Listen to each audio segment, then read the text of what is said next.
il faut savoir là où investir, là où il y a de l'argent. Et quand bien même ça ne serait pas votre activité première, au moins ça vous permettrait d'avoir quelque chose qui tourne. Le préchauffé est intéressant parce que c'est en moins de temps, c'est-à-dire que tu n'as que 3 semaines. Après 3 semaines d'élevage, tu peux lui sortir. Et le coût de production du préchauffé s'élève à 850-900 francs. Pour lui revendre, on le vend à 1500 francs. Je suis toujours parti du fait que je n'allais pas recevoir d'aide. Il fallait toujours partir avec ce que j'ai. Et c'est comme ça que j'ai démarré le projet Volaille d'Or avec 60 000 francs. Qu'est-ce qui est mieux entre les deux? Soit faire la ferme comme on est en train de faire là, ou bien de lancer le business de production des poulets d'un jour? Ça dépend de vos moyens. Si y avait les moyens, je préfère qu'on produisait nous-mêmes nos poussins. Votre bénéfice triple. Pas même pas triple.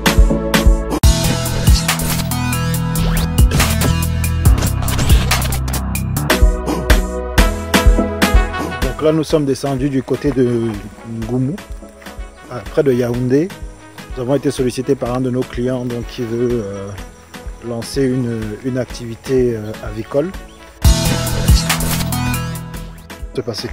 Donc là nous sommes arrivés sur site, vous allez voir, avec donc mon collègue qui lui est le technicien. Et on est sur un site à grande capacité. Voilà, à tout de suite. On est sur le site en question.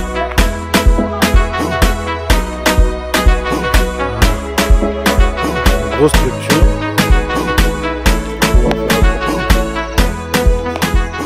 600 mètres carrés. 600 mètres carrés, vous avez 6000 poulets pour 600 mètres carrés.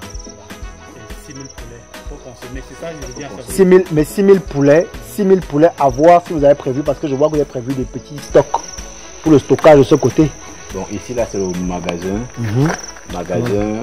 bureau et il y a la chambre du gardien. La chambre du gardien, non vous n'êtes pas assis. Donc c'est inclus dans les 600. Non, ce n'est pas inclus. Ce n'est pas inclus, hein. C'est uniquement. On va aller visiter, mais 600 mètres carrés vous donne exactement 6000 sujets. Est-ce que le marché peut absorber 6000 d'un coup ou pas? Parce que le poulet c'est bien le produit, mais il faut pouvoir le vendre. Hein? Ça ne s'écoule pas, tu es mort. Hein? Ou bien il a la deuxième possibilité de faire donc 2 bandes de 3000. 3000. Ou bien de faire 3 bandes de 2000. Mais s'il part sur 2 bandes ou 3 bandes, il y a un risque, c'est le risque d'infection ou de propagation de maladies. Parce que vous devez absolument respecter les normes de vide sanitaire.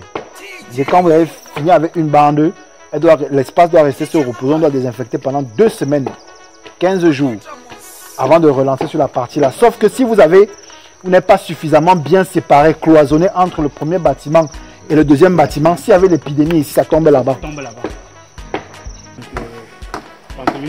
Vous comptez rester sur le sol en bas, en terre, ou bien vous allez couler? On va couler. Vous allez couler, hein?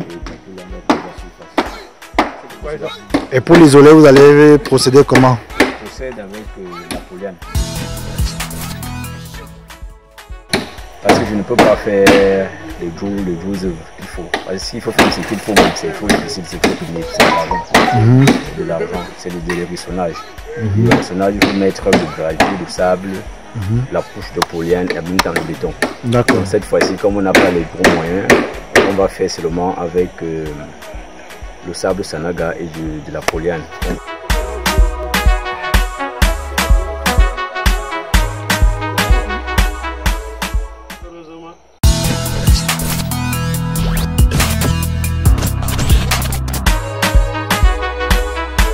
Sur site, sur un deuxième site, pour voir un peu pour un de nos clients qui est en France, pour voir en fait comment est-ce qu'il se débrouille au niveau de ses poulets. Et il est question en fait de lui faire un diagnostic pour une extension. Comment alors? Copeaux. En fait ils ont un puits avec pour voir en fait ce qu'on appelle une pompe immergée. Déjà déduit dans un premier lieu au niveau des poussins, donc c'est en terre battue, le sol n'est pas coulé. C'est coulé, hein? Et comment ça se passe? Ah, je ne ferai pas. Comment ça se passe à chaque fois? Vous raclez le sol avant de remettre une nouvelle bande? D'accord. Donc là, ils sont à combien de jours? Combien de jours là-bas, papa? 2 semaines, hein? Ok. Donc vous chauffez au feu de bois? Vous faites descendre des bâches pour chauffer, n'est-ce pas? On a soulèvé comme ça parce que le chauffage. D'accord. Donc il y a des formules d'accélération qu'on peut mettre en place quand quelqu'un veut faire sortir ses bandes beaucoup plus rapidement avec des concentrés, enfin bref. Là on est face à une situation où le client achète tout, à dire complètement fini. Ce qui lui rend ça, en fait, sa production beaucoup plus chère. Quand vous faites un calcul du coût de production par poulet, ça vous fait combien? Un calcul de coût de production. Poulet. Le poulet vous revient à combien en produit? À 1700. 1700. Oui. D'accord. 1700, 1700, 1800 en saison. Oui, effectivement, ça réduit votre marge bénéficiaire. Oui. Et vous les vendez à combien? 2200? 2200. Fait un chauffage, on envoie en salle. Si c'est en haut, on envoie en haut. Le deuxième chauffage, on envoie en bas. Oui. Pour nous permettre d'avoir 2 bandes, peut-être même de 4. De 2 semaines, d'écart. 2 semaines d'écart. En 3-3 000. En 3-3 000. D'accord.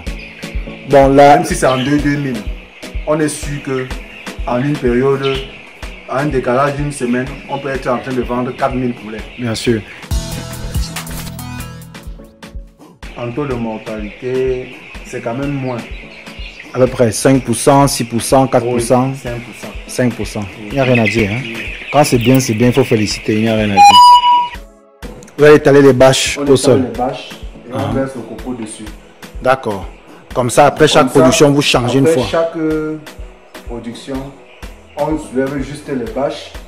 On essaie de désinfecter avant de relancer la bâche.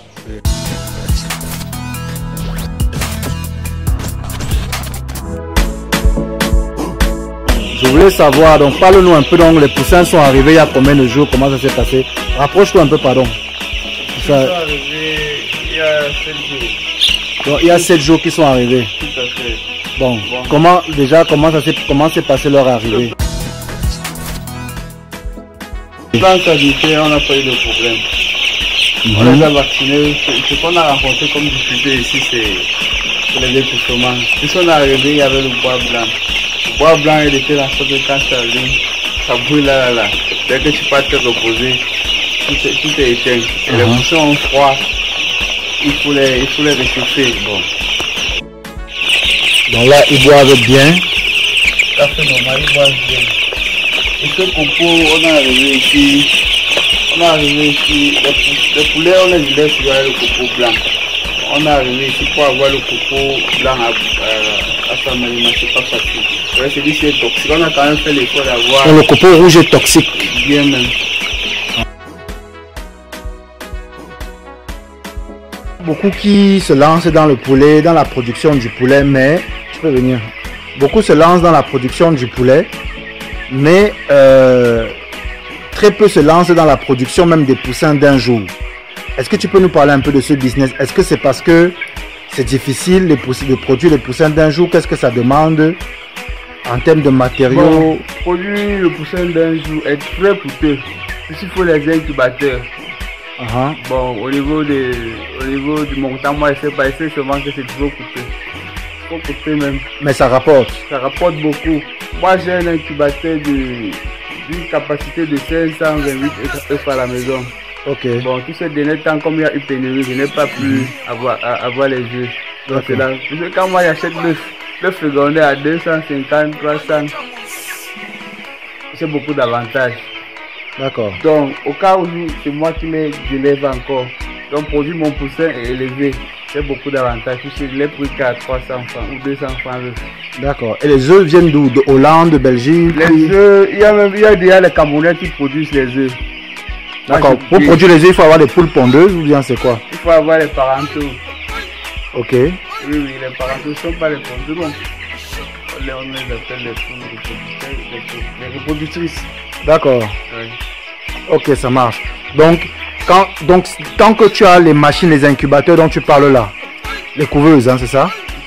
Lorsque tu as ces couveuses là, disons que tu arrives à acheter ça et que tu as les œufs à féconder, donc c'est bon, tu peux lancer le business ou bien... Tout à fait, vous pouvez lancer votre business. Bon, je connais autant de Camerounais qui sont dans le business depuis. D'accord, et ils gagnent vraiment bien. Votre bénéfice triple, voire même quadruple. Ah bon? Tout à fait. Donc c'est même mieux que de produire les poussins, de faire le poulet comme ça. Qu'est-ce qui est mieux entre les deux? Soit faire la ferme comme on est en train de faire là, ou bien de lancer le business de production des poulets d'un jour? Ça dépend de vos moyens. S'il y avait les moyens, je préfère qu'on produise nous-mêmes nos poussins. Ah bon? D'accord. Ok, merci. Hein. Merci beaucoup. Et voici un petit poussin ici. Hein. Non, il est isolé. Il est isolé? Oui. Pourquoi? Parce qu'il grandit moins. Tout à fait.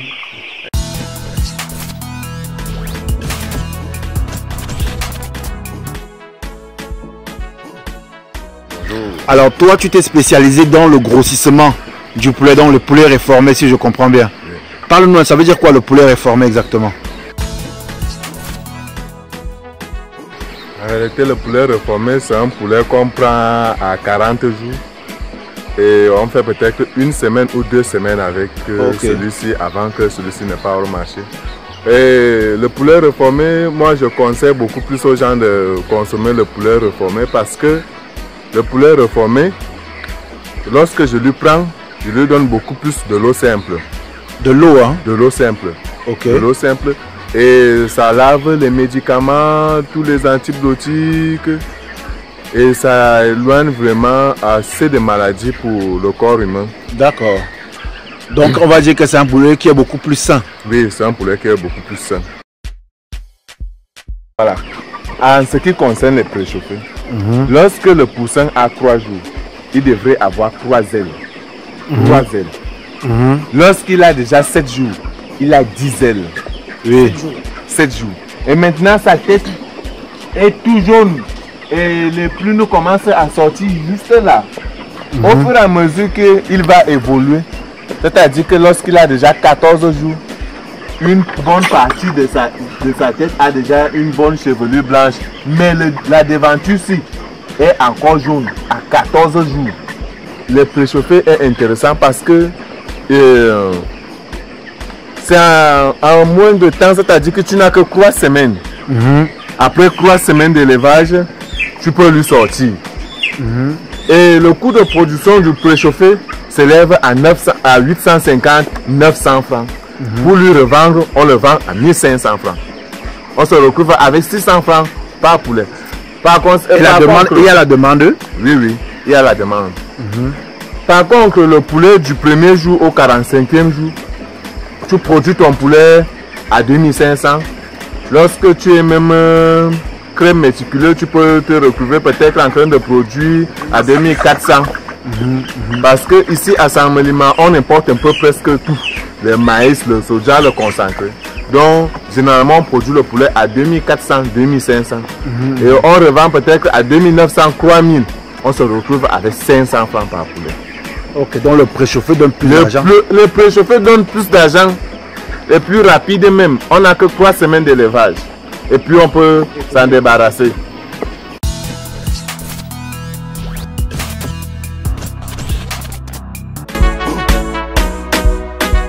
Alors, là maintenant que la production est stabilisée, avec l'équipe, on va devoir se rendre donc sur les marchés pour mettre en place une stratégie de vente. Stratégie importante parce que quand vous avez du poulet, vous ne pouvez pas vous permettre de passer un certain nombre de jours, sinon vous tombez en perte parce qu'il faut continuer à les nourrir.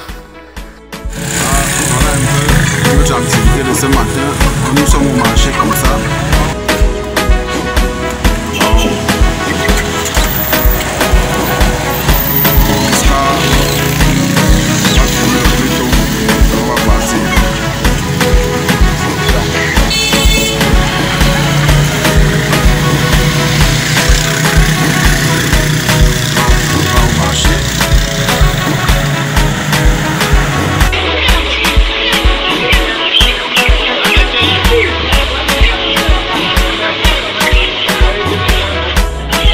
marché de poulet de Mokolo.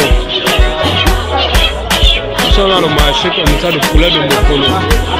Pour voir un peu comment ça se passe. Un peu ce que tu fais ce matin. Bonjour.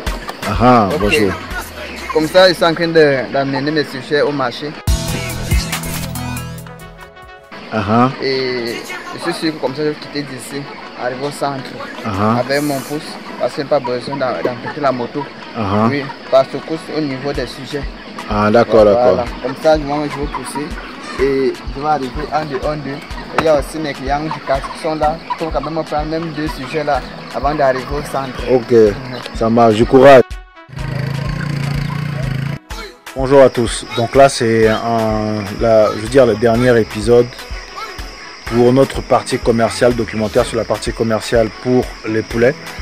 Et là, en l'occurrence, donc nous avons un panier qui va sortir des commerciaux et le deuxième panier qui va concerner une de nos revendeuses qui est venue aussi chercher son poulet.